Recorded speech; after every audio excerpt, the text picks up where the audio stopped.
Hi, and welcome back to Transfer Tea. We are so happy that you are here and we are ready to get going. Today, we will embark on spilling all the tea on AACRAO and the many initiatives that they have embarked on throughout the years. And who better to pour this freshly brewed tea than AACRAO's very own executive director, Melanie? Hi, Melanie. How are you? Hi, Loida. I'm great, and I'm so happy to be here. We are happy to have you too. To start off, Melanie, could you just please tell us a little bit about yourself, your role at ACRO, and how long you've been doing it? Absolutely. So I'm the executive director. I have been officially in my role since this past March, but I have been with ACRO now for about 7.5 years. I come to ACRO with about almost 25 years higher ed experience. And ACRO was the home association where I got all of my professional development and learned how to be a professional. So I have done all of the ACRO jobs. I started my career in higher education as a registrar.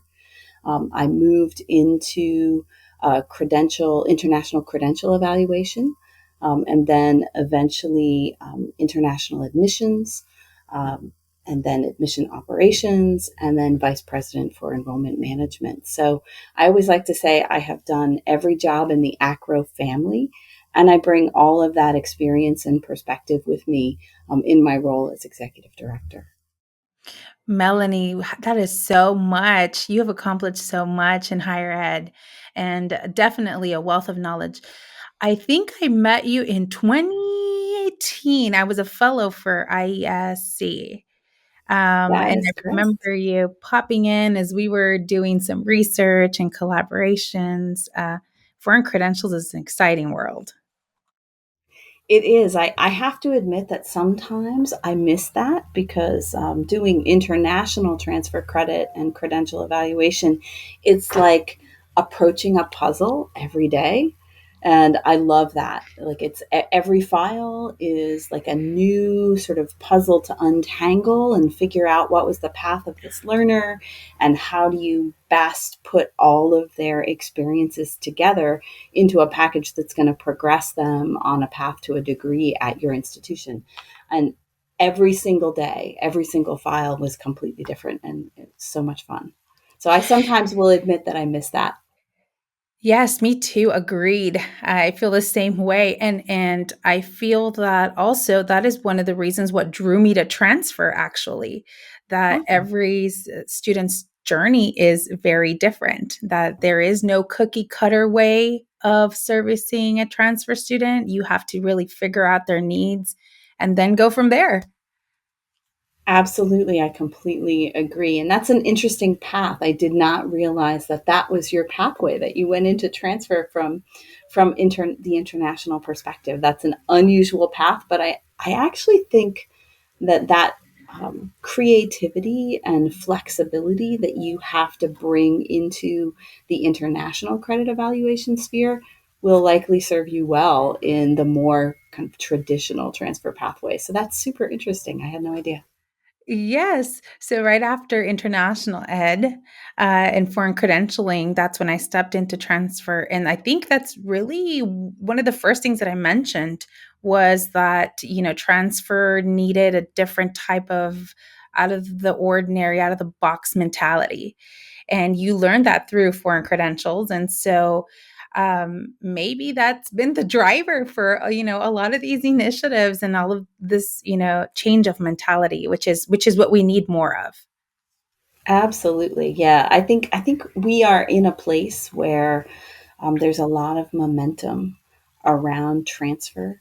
And I do think that we need to think about it differently than we have in the past because the challenge of transfer is much bigger than I think people tend to think about. There's the way that we have thought about transfer traditionally is a very linear pathway. which is, from community college to four-year institution, maybe a course or two intermingled. And that is not the lived reality of learners today. And that hasn't been the lived reality in the international credit evaluation world. And so I think that domestically we are starting to like see and realize that sort of different swirling pathway where learners are coming through and across and around and back into institutional degree pathways. So it requires a different way of looking at transfer and credit and the learner's experience and how they can be successful at your institution. Absolutely. Right on. Now, you mentioned something, Melanie. There is, transfer is really, there's a spotlight on it now, but transfer is not a new theme in higher ed. Um, it just began to trend again. Based on, the trends that you have seen and the work that AACRAO has done, why is that? Why are we paying more attention to transfer now? That is an excellent question, and I think it's a number of things converging. I think that first of all, there has been over the last decade a rise of um, I don't want to say non-traditional, but because I hate that frame, but sort of non-traditional pathways to learning and non-traditional opportunities for post-secondary learning. So there's a rise in non-institutional credit. There is a rise in um, uh, more flexible programs for adult learners. And there's a rise in the technology for program delivery. And all of those forces, I think, really accelerated during the pandemic in ways that now learners have this expectation that they can carry their learning wherever they go into whatever degree pathway they are interested in, and that those degrees they're asking for recognition of their experiences. They're saying, why should I take this prescribed credit pathway when I've actually already learned all of these other things and had all these other experiences? And so there's just a rise in demand.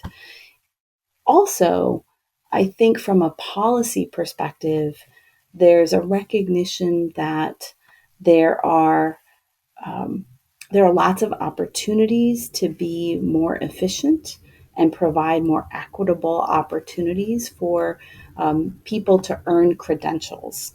And we know, I will say, both through research and anecdotally, and those of us in higher ed, like in our gut, know that post secondary education provides opportunities for both economic and social mobility.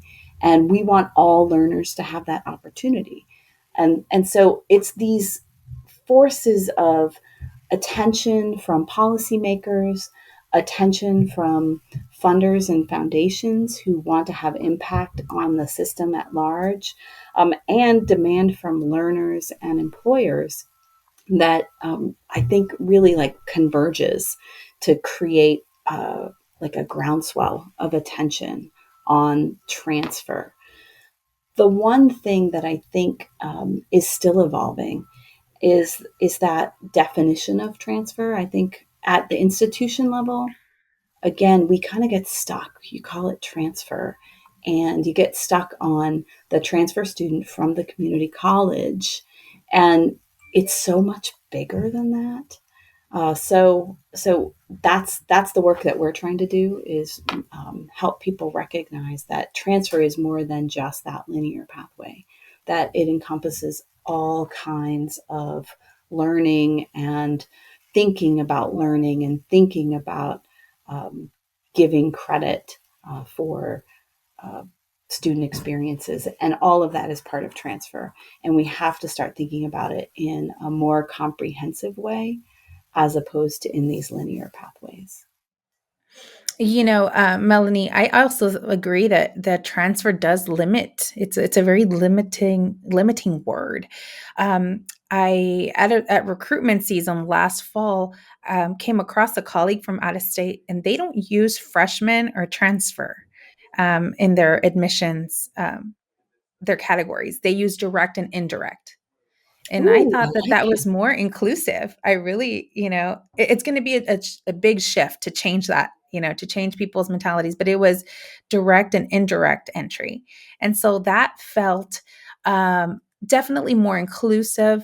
And one of the challenges that transfer students face is that inclusivity aspect, coming into something new and unknown and bigger, or coming back to something that is not familiar.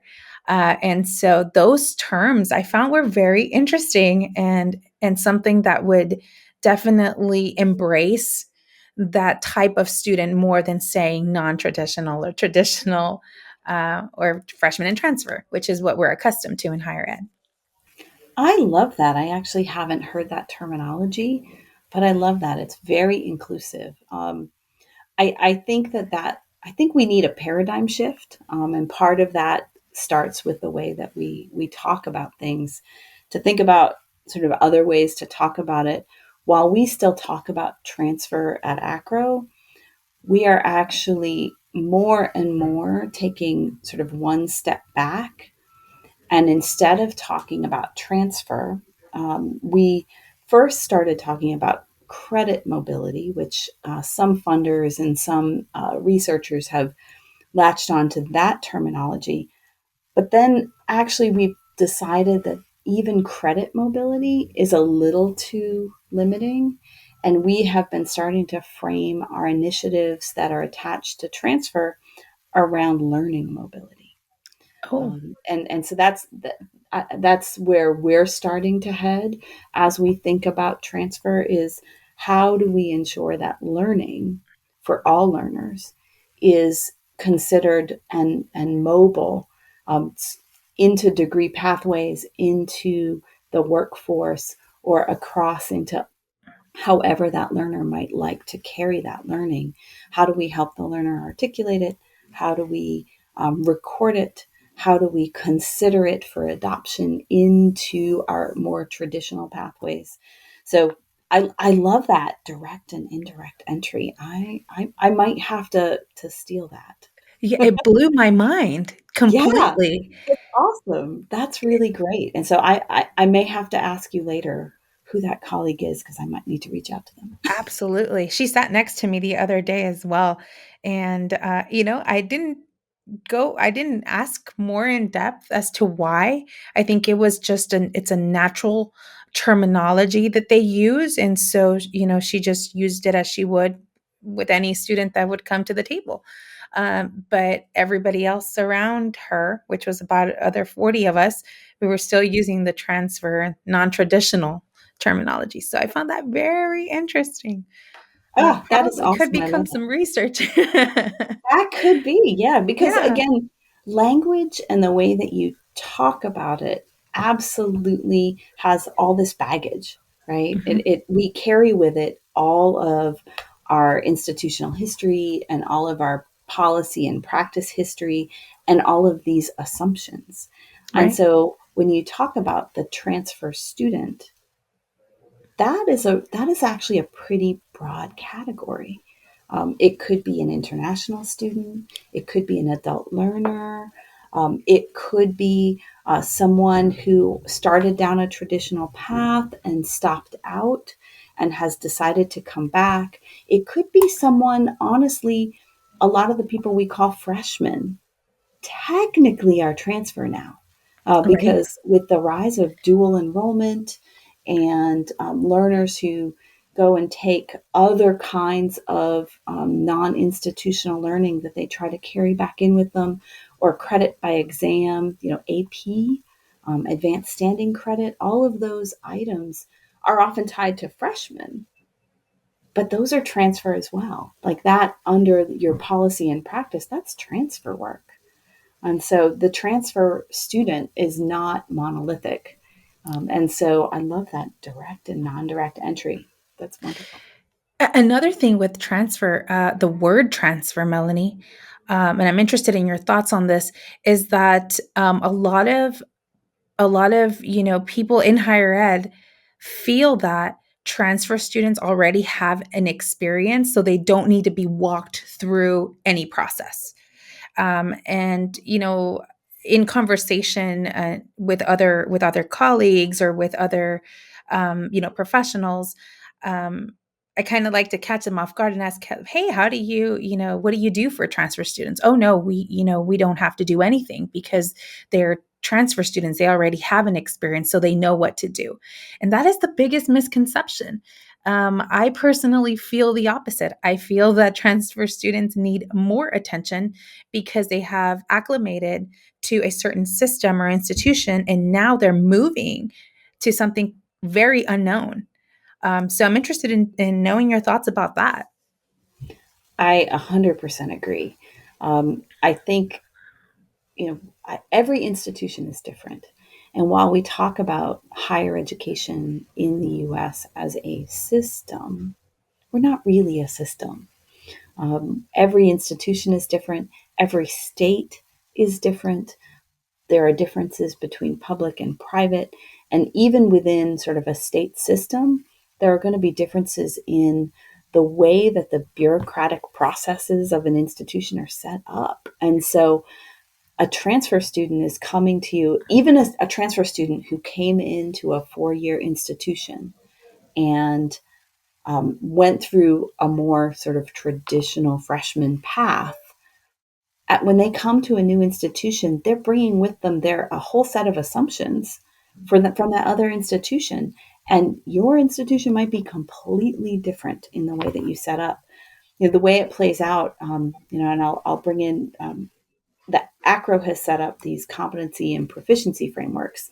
And this is sort of a good example to show how things are really different. As we thought about creating sets of competencies and skills that we think our professionals need to have, we had to create them really in a very flexible way because every transfer at every institution is different. It might be in the registrar's office. It might be in the admissions office. It might be in an individual transfer center that's completely different. And different roles at every institution, even within a same office, different roles might have different portions to play. It might live in a department somewhere. Transfer, the central authority on transfer might live within a department framework and not even at the registrar's office or some other administrative office. So it has to be really flexible, and every learner needs to understand that process. And so I'm surprised that someone would think that a transfer student doesn't need some sort of acclimation. Now, that said, the learners themselves might need some convincing that they need it because they may make a set of assumptions that, oh, I've done this before, I don't need this. And so they are a harder group of learners to serve because they have these assumptions that they might already know. And so I think the puzzle for institutions is to figure out, how to provide the appropriate amount of support in ways that are just in time as the learner needs them. Because if you dump it all on them when they first walk in the door, they're only going to hear the pieces that they need right then and there. And then they're going to forget the rest. And so you have to design those kinds of services and processes that give them access to the information that they need them, as those pieces become relevant to them. And to learn about good processes, we resort to resources like AACRAO. I know that coming into this role back in 2019, the very first thing I did day one was sit down and try to, compile resources that could help me understand my population, better practices, maybe, backed by research, which is one thing that AACRAO does very well.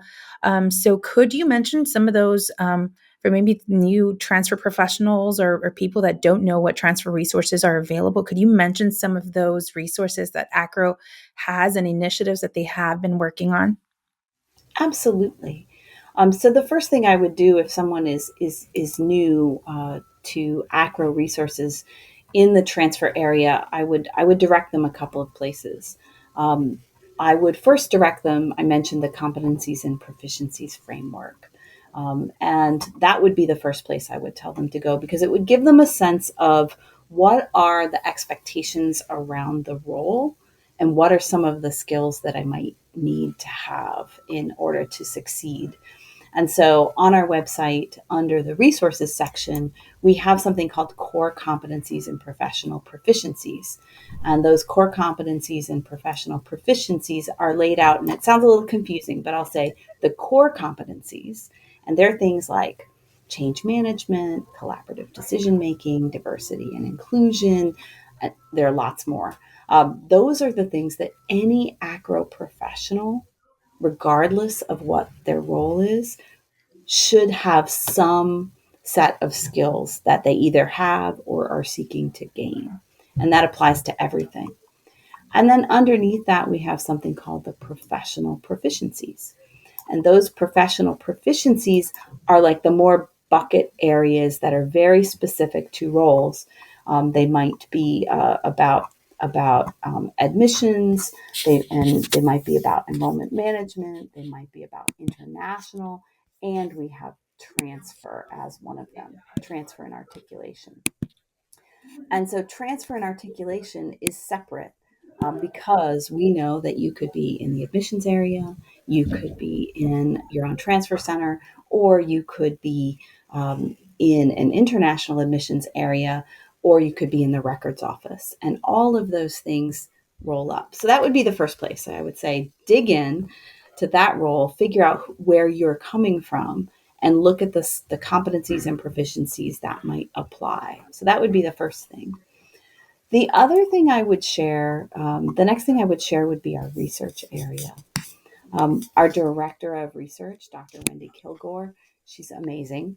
And she has done a ton of research in the transfer area. And she's, in the last couple of years, been particularly focused on transfer as we have seen the trends of focus around transfer and some opportunities to do some cross association work. And so in the transfer area in the last couple of years, we've done some partnerships with other organizations like ACE to produce information, research-based recommendations and guidance around transfer services. And we have worked with some of our corporate partners who have some particular thought leadership and expertise in this space to do deeper dives into transfer that works. We've been engaged in a number of grant projects over the last couple of years as well that has allowed us to support institutions in the implementation of particular transfer improvement processes. And so in our research area, you'll find quite a bit in the transfer area. So I would encourage you to go there.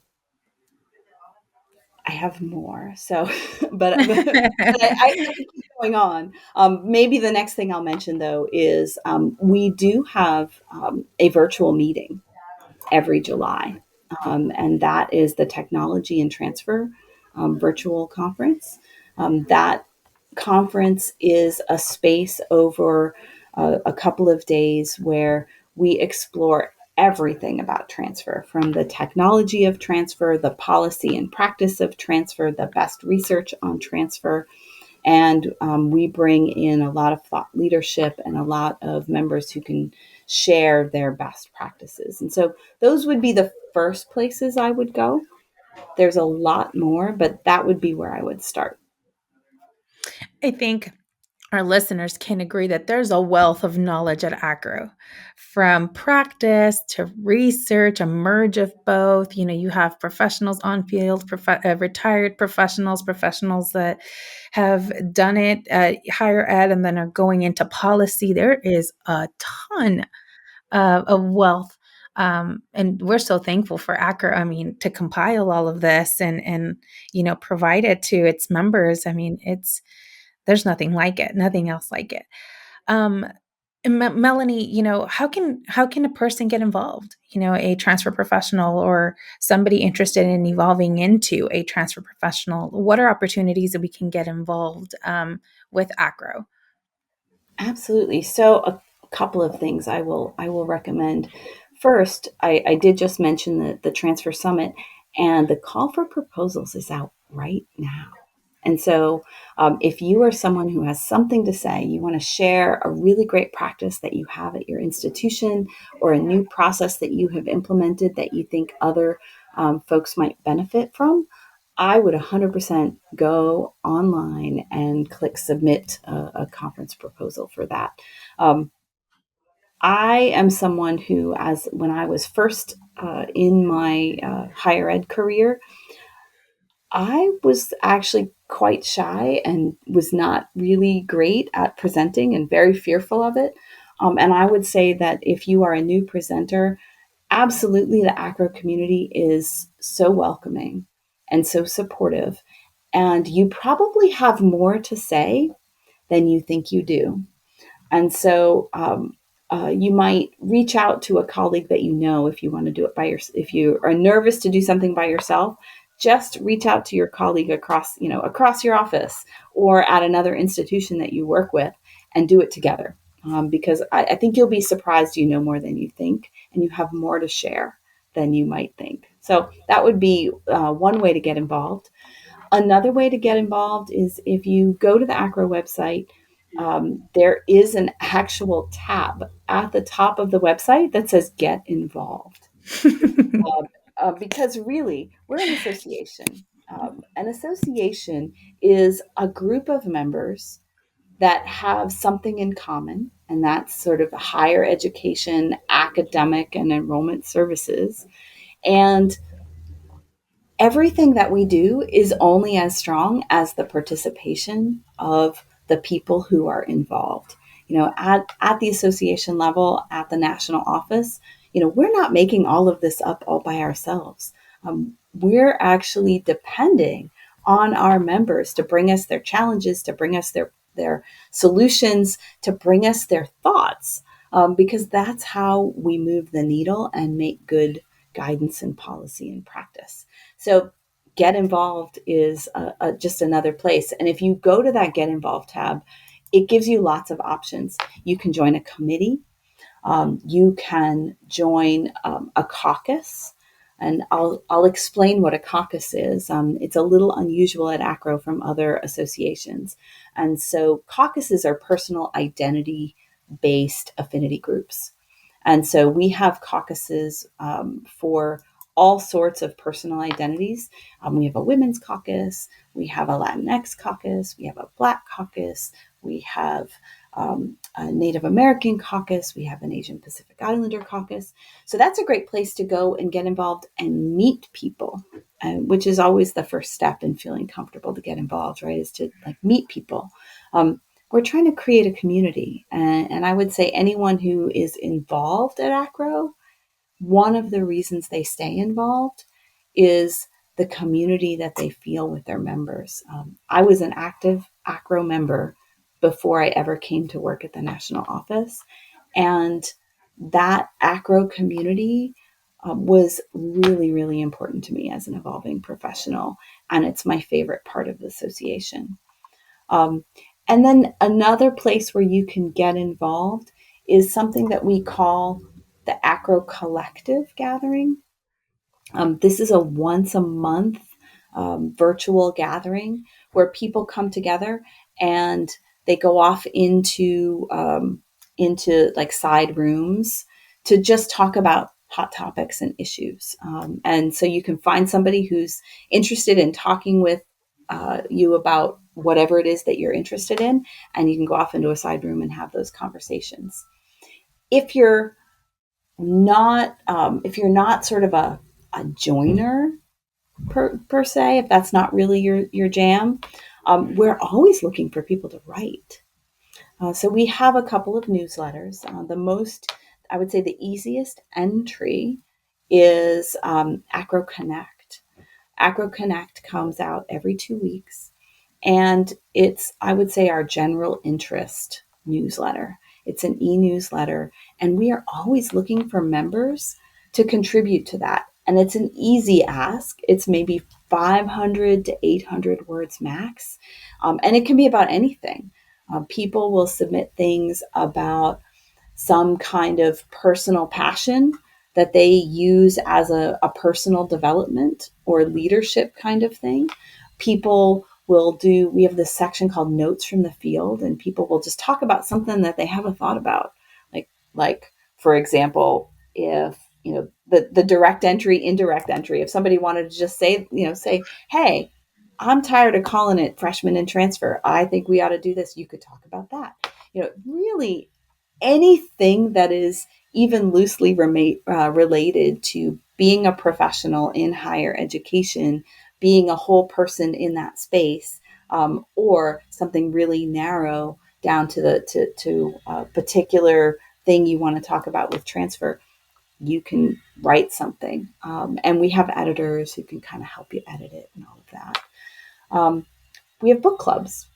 So probably a couple of times a year, we will post a book club and say we'll have a webinar, and we'll say in 6 weeks we are going to have a webinar and we're going to talk about this book, and it's usually a higher ed topic related book.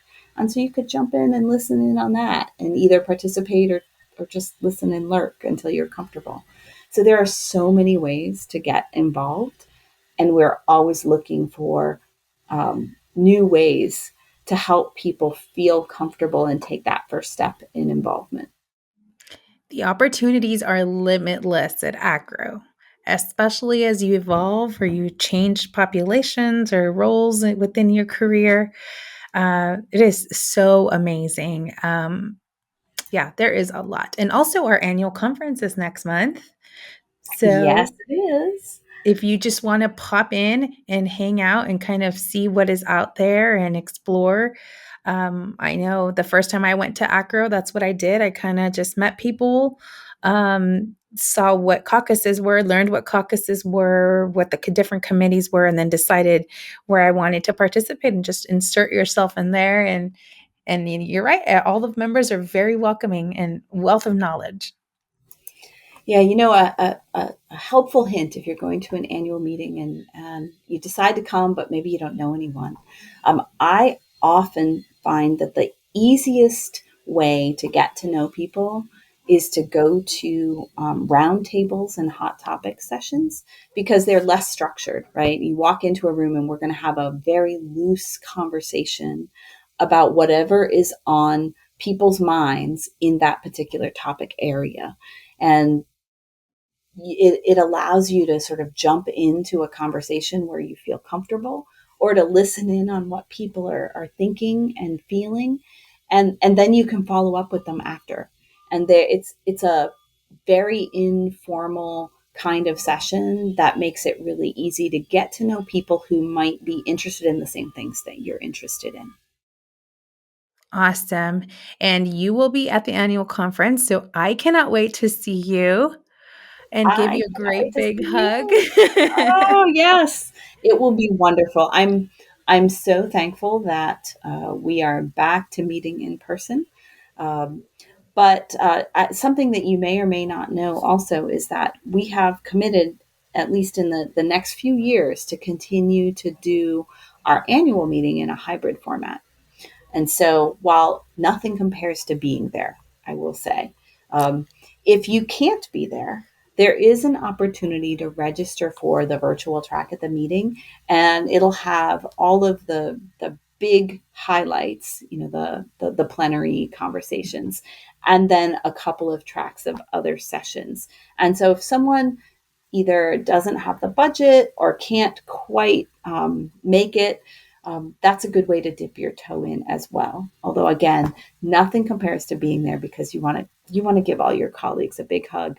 At Mhm. the annual meeting, it's so funny. I cannot walk down a hallway and get to a place in a direct way. Like I have to leave myself lots of time because I see so many people and I have to say hello and hug them That's all right. because they're like, it's so wonderful. It's like a family. It's really great. Yeah. You can meet people if you do the virtual version of the annual meeting. You can meet people virtually and then connect with them because you can still get their contact and connect with them. And then maybe the year after that, you can go hug them in person and you'll already have a squad well ready to welcome you. Absolutely. I always think that kind of meeting people in a virtual setting is a great way, I would say, networking for introverts, That's right. right? It's like low risk. You can kind of chat with them, swap contact information, and get to know them so that when you actually get to meet them, you will feel like you're prepared to have a conversation. I love that. Right. And one of those from those interactions is also came the inspiration for this podcast, the ability to mobilize information. It feels like transfer is kind of siloed and it varies by state and by region, the way, the policy works in different states. And so I guess it was an aha moment too at the last annual meeting as you're connecting with other transfer professionals trying to figure out what works for you. And so the catalyst was, serving, the way we want to serve students better, but also being able to share information or share practices um, throughout, the membership and get feedback back and see what's working and what's not working in a better way. We're so thankful for AACRAO. Gosh, it just brings everybody together. And AACRAO is so thankful for all of you, actually. Again, we're an association. We are only as good as the people who are in it.